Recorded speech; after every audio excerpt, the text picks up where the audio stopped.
I give a fuck? Why do I give a fuck? Why do I try so hard? Why do I care so much? Welcome to Why Do I Give a Fuck? A cross-cultural conversation between myself, Deanne Tate, and Johanna Thompson. In these times of great struggle and possible shift, we ask ourselves, why do we give a fuck about any of it? How does the lens we see the world through impact what we see? And what do we do about it? How impactful for those who watch this speech and are a part of this demographic that was directly being addressed? How do we speak into that? How do we build relationships? How do we help people to kind of get into a place where they're recognizing the level of harm and violence in that? Like, what is the conversation to be had amongst white women in that age demographic who watched that and felt some type of motivation or lack thereof? Also, how do we talk to our young people who are Gen Z and address these like issues? The only thing that I could do was, and you're saying you didn't talk to your white peers and whatnot.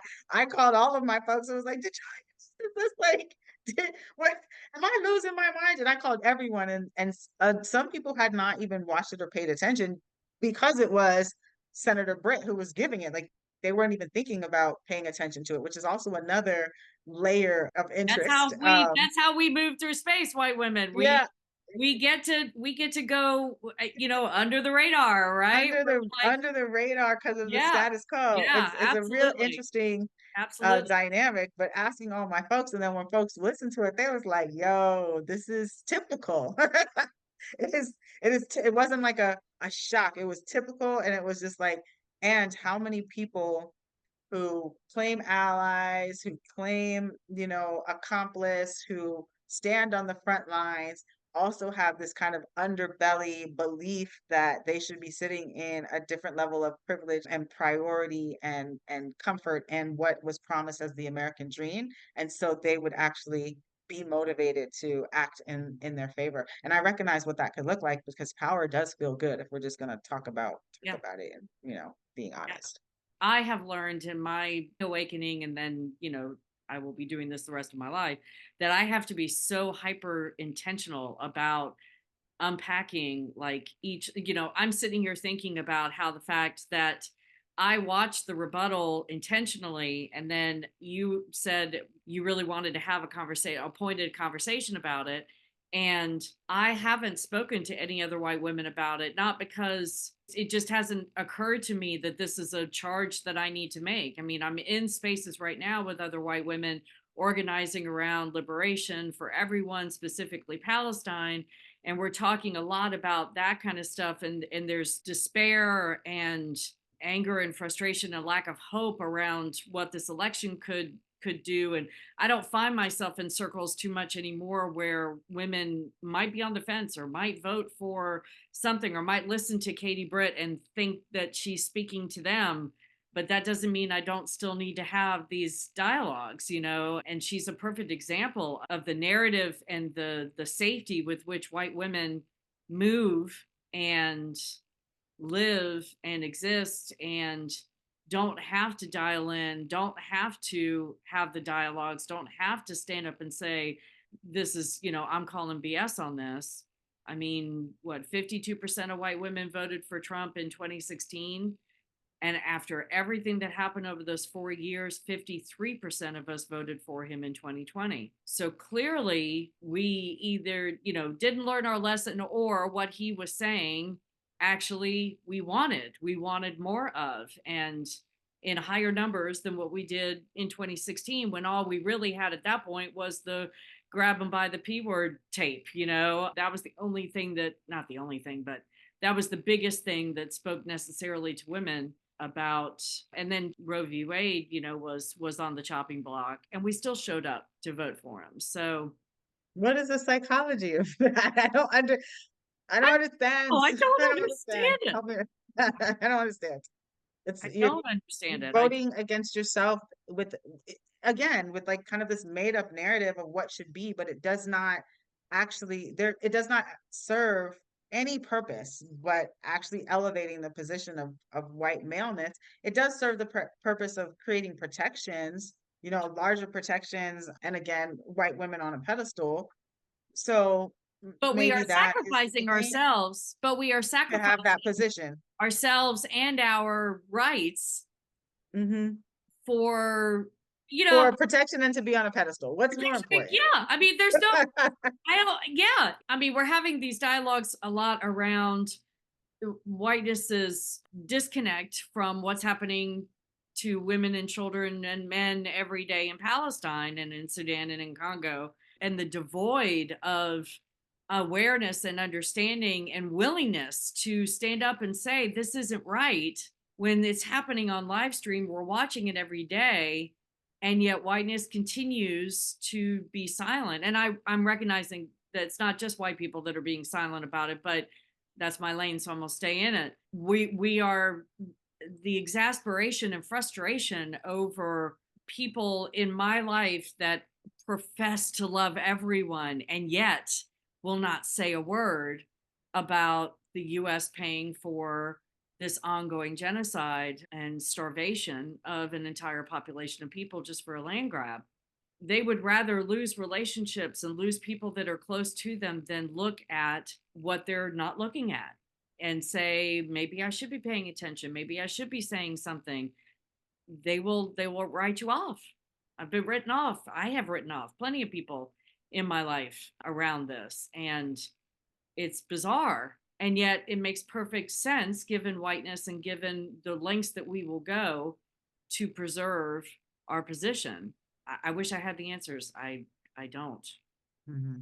Every Yeah. day I'm just more and more, I don't know what the word, Shocked. shocked, Speechless. perplexed. Not even I mean, I don't even, I associate Okay, shocked with that's a clutching good my point. pearls, and I'm not even shocked about that. It's just like, yeah, Yeah. I just don't, I don't, frustrated, just deeply disappointed, deeply. And people that don't look like me are saying to me every day, we go through this all the time. We're constantly disappointed by whiteness's oblivion. And I get that. I totally get that. I know that my disappointment and dismay is going to be a different place necessarily than yours might, or somebody who confronts this shit every day. I'm just now needing to confront it. And so I recognize that I'm late to the game with some of my sense of shock and dismay, but And I'm, it's so funny because I'm gonna laugh every time I'm thinking about being curious around you, because there is this conversation about, the oblivion, yeah, and what I witnessed of the Republican response and Senator Britt was that there was intention and not so much oblivion, right? So there was like a clear knowing, a clear recognizing that, there's a larger migrant population. So then how do we develop this narrative that then feeds into the fear that we know that what's very successful about indigenous people when we were taking over the land of America, about Black Americans when they were granted their freedom. And so now we have a larger population of migrant people coming in. And so we know this blueprint works. So let's like now start to criminalize the next group of people.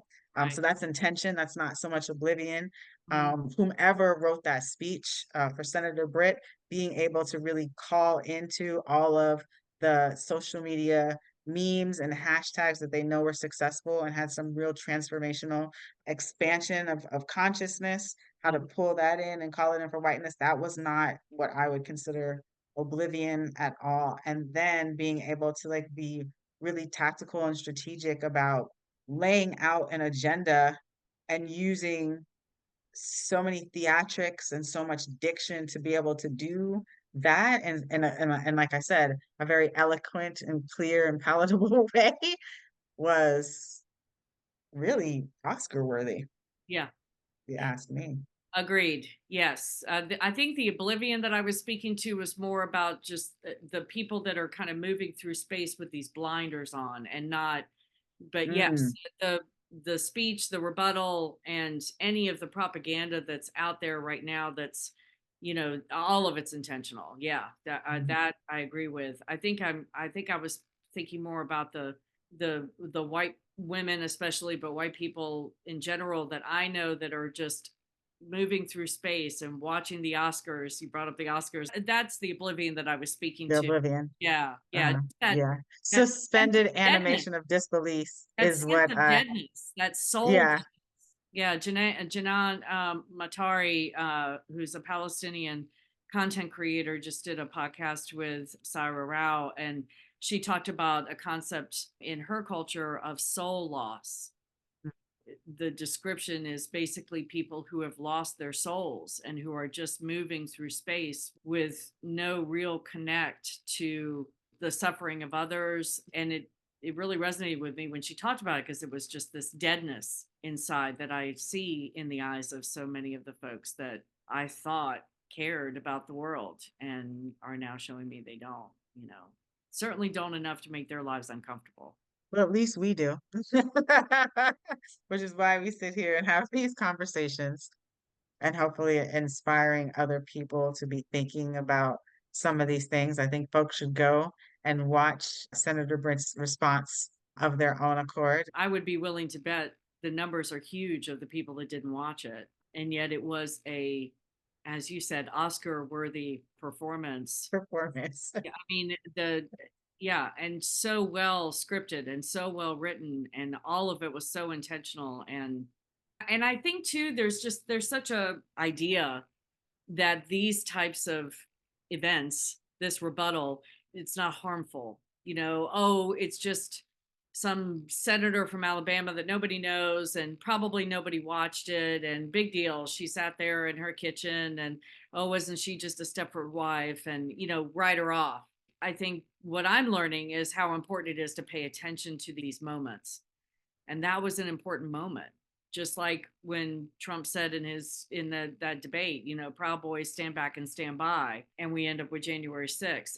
It's all of these things Direct parallels. people are saying and doing and calling in exactly what they want to have happen. It's not rocket science, and you don't have to really dig that deep below the surface to know what the narrative is and what they're trying to enact. And if you do still stand there in front of me and say, I don't know, I don't watch the news, I don't pay attention to these things, politics is just so nasty, I don't get involved, that is a choice. And that's the thing that I talk to people, especially other white people, about at this point, is that don't come at me and tell me that you don't know because you're not paying attention. It's everywhere. It's everywhere. And if Yeah. you're not watching and you're not paying attention, it's because you're choosing not to. Yeah. If you're choosing not to, then you need to ask yourself why, or maybe you don't. Or maybe you don't. And then also having the conversations, right? Like Yeah. it's critical. Like I want to know the people around me are how they're thinking and what they're receiving, because then that also helps me to be able to identify like what I want to do to create my safety. So when I say, hey, I'm having this conversation with you, but I'm on non-US soil, I'm surrounded by what feels more safe to me, Mhm. then there's a reality of that comes from, and I'm privileged enough to be able to just hear something, be really annoyed by it, and be like, whoa, I need to get off of this continent right now because that was wild for me to experience and see and watch be allowed. And so yeah, that there the impact of that and like having conversations about what that impact looks like for the communities that you're surrounded with, so that there is a robust conversation, because there also might be people who watch that and have and to your point are oblivious to what the impact could be specifically for the demographic that it was targeted for and for the people who are paying attention. Well, just as we've said in other conversations, I'm recalling that you've expressed that you need to pay attention to these things in service to your safety. And what 100%. comes up in my mind is that in service to whiteness safety is to not pay attention to these things. So it's the exact Mm, opposite. If I try to mm, engage another white person, especially one who I think doesn't believe the way I believe, or who might be on the fence, whatever, and yeah, engage them about that, their instinct to stay safe is to shut down and not have the conversation. And that's been my instinct in the past, and probably will be again at some point. And so, for anyone who identifies as white who might be listening to this, we have to rise to that occasion and we have to engage people in those dialogues. And when we see them start to shut down, because we do see that, I can tell when their whiteness eyes start to glaze over, to say, I see you disconnecting, and I want to know, can we keep going even though you're feeling maybe uncomfortable? It seems to me like you're feeling uncomfortable. Can we keep having this dialogue? Because that's the default, is to shut down and to shut it out. Yeah, and I'm compassionate to people, especially because I feel that so present in my body, wanting to create safety for themselves, and then thinking realistically about what that means, right? Hmm. So creating safety for myself means, all right, I need to remove myself from this environment that is unsafe. But if creating safety looks different for somebody who is white identified with a white experience, and that is a reality about how they're going to respond, then that's the conversation that we need to be having Hmm. in regards to coming up with what safety could look like for a more expanded group of humans Hmm. than just white identified humans. Like, Hmm. what does that really, what comfort level, what does that really, really look like without always having to be inconsiderate of white comfort for the rest of us to be comfortable? Right. Eh, Right. So That's the tough part about having these dialogues with other white people, is that is can I figure out the phrasing? Can I figure out a way to say, because what I want to say is, you do realize that the safety you think you're defending by shutting down is actually not safety. It's denial. You're not any safer. And I'm coming back to thinking about what she said in the rebuttal. She was painting this picture of these things that were supposed to be her current boogeyman, and yet she didn't actually talk about the things that are making her children less safe, that are making her mm, less safe in it out in the world. She conveniently left all of that out because that doesn't serve her narrative. That's what I find makes these conversations so difficult with people who are, who might identify as white and who have that white lived experience, is that often that shutdown happens out of I'm going to say, my qualifying qualification is a false sense of safety. It's an immediate sense of safety. It's, oh, I feel uncomfortable in my gut, so I'm going to, I don't want to talk about it. And it's like that, but that discomfort is not going to kill you. The gun will.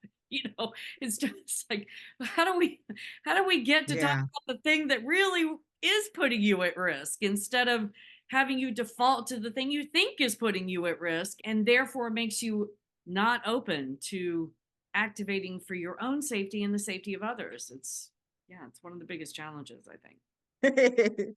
Oh, I see your frustration. The I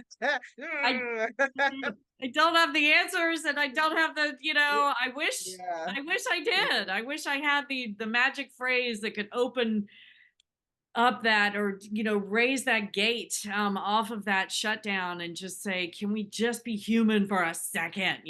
And because oftentimes when that happens, I'm talking to a person who doesn't even understand that that's a disconnect. They don't Yeah. understand that that's a denial. They don't understand. They literally think they're saving their own life by not talking about the thing that does nothing to save their life. It just, it's, I don't know if that's just the depth of the indoctrination, the depth of the training, the love, the deep love of privilege, the deep love of, it's All a those, it's combination of white all. intersectionality. You're defining it for Yeah, us in this moment. yeah, Um, yeah. And well, at least we're talking about it. Maybe somebody else, some magician or somebody will come up with some theories and some answers to offer some support yeah. I in mean, I this just moment. think we have to keep, as white people, I have to keep trying. I have to keep Yeah. trying. I We have all to have to keep trying. keep having Because the, I need to understand that it's also an issue of safety. The responsiveness and the response behavior is because of an issue of safety. And it's just a issue of safety different than what I'm used to because it's not life or perceived, death safety. It's a safety of like perceived. position and privilege. Yeah.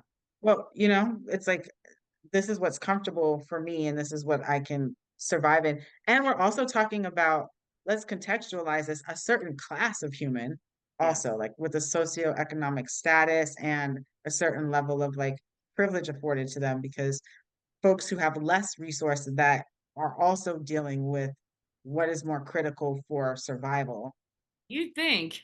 what I've that looks had like. Well, conversations I with don't know because I'm saying it and then I'm starting to like talk like starting to hesitate in being confident about what I'm saying.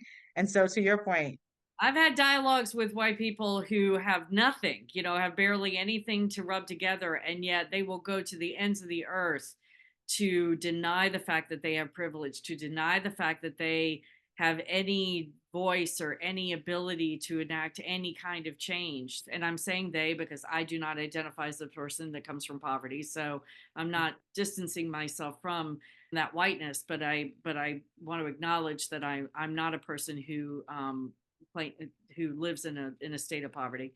And so that goes way back to, well, at least I'm not black. hmm hmm So there's even another layer in there that makes it difficult for folks who wouldn't identify as a person of a class that has any level of safety in their life. They still won't, acknowledge it. yeah, and Yeah. own often. I'm not saying hmm everybody, certainly, but um, Um, as I was having my reflections on the way that I experienced and perceived the Republican response, what were some of the responses that you had, the reactions that you had to, were you all of the aha moments that I had, did you have some of those same aha moments, or were there any that were brought up to you that were like, oh, I didn't think about that or see that? the parallel of having the hard conversations being similar to what I've heard referred to as giving the talk to your children about how to survive interactions with police and things of that nature. I hadn't made that connection.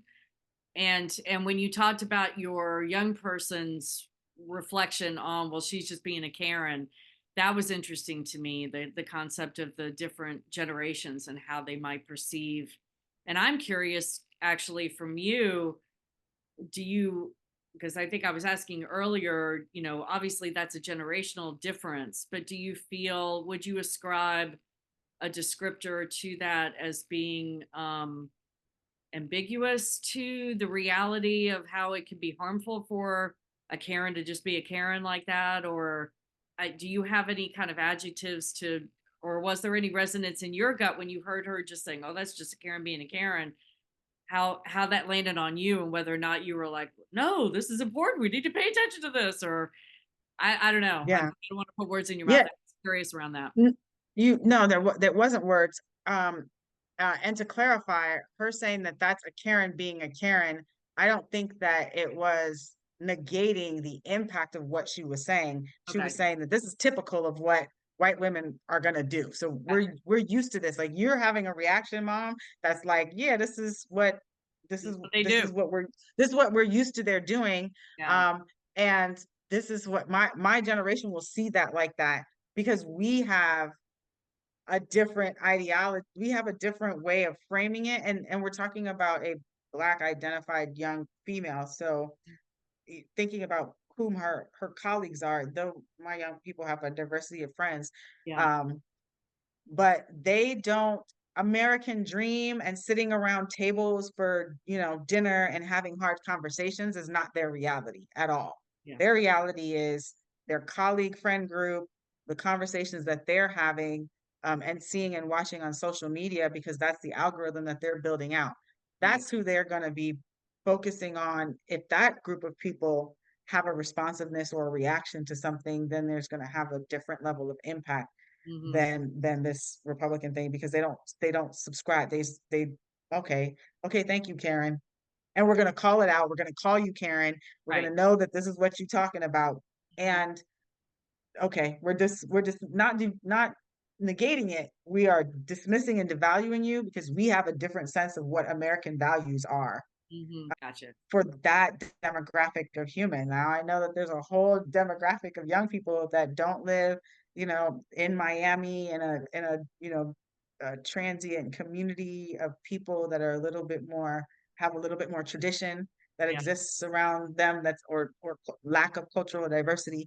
Um, so I wonder what that looks like for the rest of Gen Z. I wonder what it looks like, and they're in college, and DEI is coming out of, you know, being made available at their universities. And look, I'm still speaking on a level of privilege that doesn't speak to an entire demographic of humans that decide not to go to school because they can make money and do, and getting certificates and doing education in a different way. But if we're looking at education in a more foundational level in elementary and high school, and the folks coming out of that and what they're going to have access to be able to formulate ideas, I'm not sure if it's going to look the same as the way my young person is engaging, having watched the Republican response. There is no because I asked, I said, is this anything that anyone has made TikToks about or anything commentary on? And she had not seen that running through her algorithm.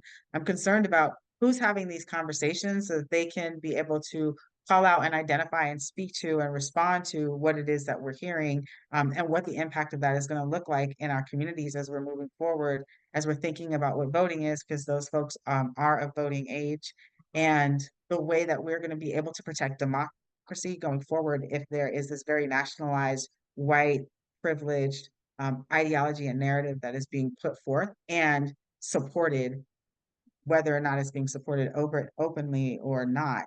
But if that's the agenda that's being supported, then yes, somebody who's Gen Z with a different ideology is going to be stumped along the way with legislation. There's going to be a frustration, a rebellion, and I don't know what that looks like. History has told us what it looks like, but with the different iteration of AI and technology and Yeah, we don't know how shifts, and we don't know we don't exactly know what how it's that going to plays out with. manifest. Yeah. Yeah, It yeah, just made me think of when you were talking about how young people approach the world differently with social media and the algorithms. I was thinking, our kitchen table is social media. yeah. That's where people are having dialogues. And I've pushed back on some of my silent folks around the genocide that's happening in Palestine, and saying, you're not doing anything, you're not speaking into it. And they said, well, we are. We're just not on social media doing it. And I'm like, well, the people in Palestine are asking us to be on social media doing it because that's how they get their voices What heard. their need is. Yeah. So if you're talking which to me, I'm sorry, I'm just assuming, but if you're not doing it, on social media, then you're not doing it. Uh-huh. Let's just call it That's where it is. I just don't, I do not foresee these people sitting down and having difficult conversations with the people that surround them around it if they're not going to put it on social media, especially whiteness, because we love to amplify everything on social media, right? So Mhm, anybody that tries to tell me that they're doing the work behind the mhm, scenes and they're just not doing it on social media, I call bullshit. mhm. But if you're listening to the voices of the people that are being directly impacted by this genocide, who are saying, begging us to keep talking about it in social media because that's where the pressure point is, then if even if you are doing it outside of that platform, you're not doing it, you're not following what the people who are directly impacted are asking you to do. So yeah, so I have no idea how these next decades are going to manifest in terms of how what engagement in the world looks like, and Right. how do you, I mean, I'm still blown away by the millions of people that are marching all over the world in support of Palestine. It just, every time I see one of those marches in places that we weren't seeing marches in before, At all. Hmm. millions of people in the streets, and Hmm. it's blowing my mind. So I hope we don't lose that. Yeah. Yeah. I definitely think that things like, the State of the Union, the Republican response is us really centering kind of US imperialism, and those ideologies. And I am thankful for the next generations who are more globally connected so that they can have an expanded understanding of like the more global impacts that are occurring beyond us watching what's happening with America, but also being able to recognize that as an imperialistic nation, the way that we are, that we model, and people are in other countries are watching what it is that we do. So what side of where do we fall on the spectrum? There's not a side because that's too binary in thinking, but where do we fall on the spectrum of modeling in a way that's responsible and considerate and accountable to humanity as a whole, rather than just kind of what our needs are here. And hopefully positions of power shift because it is not the kitchen table anymore that exists. And um, that doesn't mean so that anything other than the kitchen table is wrong or it's broken wrong. Yeah. or less than or Yeah. any of Yeah. those things, you know. Absolutely. And the kitchen table is good for when you do have an opportunity to sit around and have a meal together and actually talk about the Right. things that, But the are kitchen impacting table your can also lives. be But isolating. it If can be that's the all only the things place you eat and those are the only conversations you have with the same people over and very over and insular. over again, that's how we end up where we are. My compulsion is to say, and not forgetting the importance of a speech like that rebuttal and the violence that it calls into being, because how many times have people said to me, oh, well, when the old people die, it'll shift. When the old people die, it'll shift. If that was true, this would have happened a long time ago. Those old people are indoctrinating their young people before they leave this realm. And so that's how that indoctrination keeps perpetuating itself. So not only do we need to look to the young people and the hope that the internet and a broader understanding of the world brings to their understanding, we also need to remember that there are still those tiny kitchen tables Hmm. where that indoctrination is still It's happening. happening. Yeah. And, so in that respect, yeah, But the kitchen table is being expanded into the classroom with right, legislation. So right, that's the thing that's very, very, very scary and very very, telling yeah, about where's power and where agenda lies, right? yes, So yes, it's yes. it's a, it's not just our kitchen table. And because we do have other sources of being able to communicate amongst each other through social media and the internet, but all of us having to do our due diligence in having conversations, fact checking information and having these connections with the people that the narratives are being built around as the boogeyman, right? Now Mm, we can look to the future of our young people yeah. that have a more expanded connection, diversity of connections. I think that's what we've come to conclude. Um, to be able to move in different ways than what we do. How you feel? How you feel? Did we solve anything? No. Why do I give a fuck? Why do Thanks for I joining give a us. fuck? Until next time, Why as you do I move try throughout so your day, hard? continue to ask yourself, Why do I give a Why Do I Give a Fuck is produced in collaboration with Johanna and Deanne. Music by Norwegian musician Water. See you next time.